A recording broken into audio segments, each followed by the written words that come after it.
A Star Wars story answers the question of whether that galaxy far, far away is big enough to sustain multiple offshoots with an emphatic yes, delivering an extremely muscular and satisfying expansion of what had been, under George Lucas, a rather underdeveloped universe. Disney's acquisition of Lucasfilm came with a pragmatic mandate to churn out Star Wars fare, including standalone stories separate and distinct from the primary trilogies.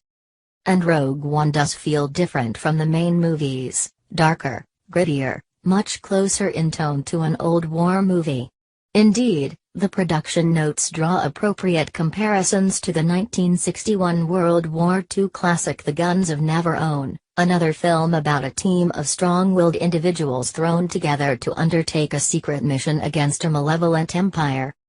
Still, this is essentially the real long-lost prequel to Star Wars, just 39 years later, and director Gareth Edwards has the advantage of being able to incorporate plenty of crowd-pleasing callbacks to the original.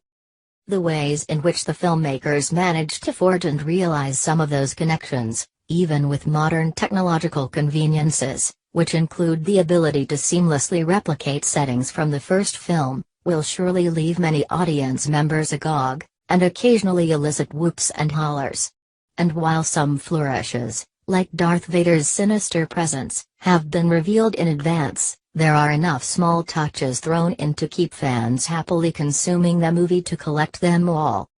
The story, admittedly, requires a bit of time before taking shape as it fleshes out a central facet of the Star Wars chapter subsequently christened A New Hope, namely, that Princess Leia had to get those stolen Death Star plans from somewhere.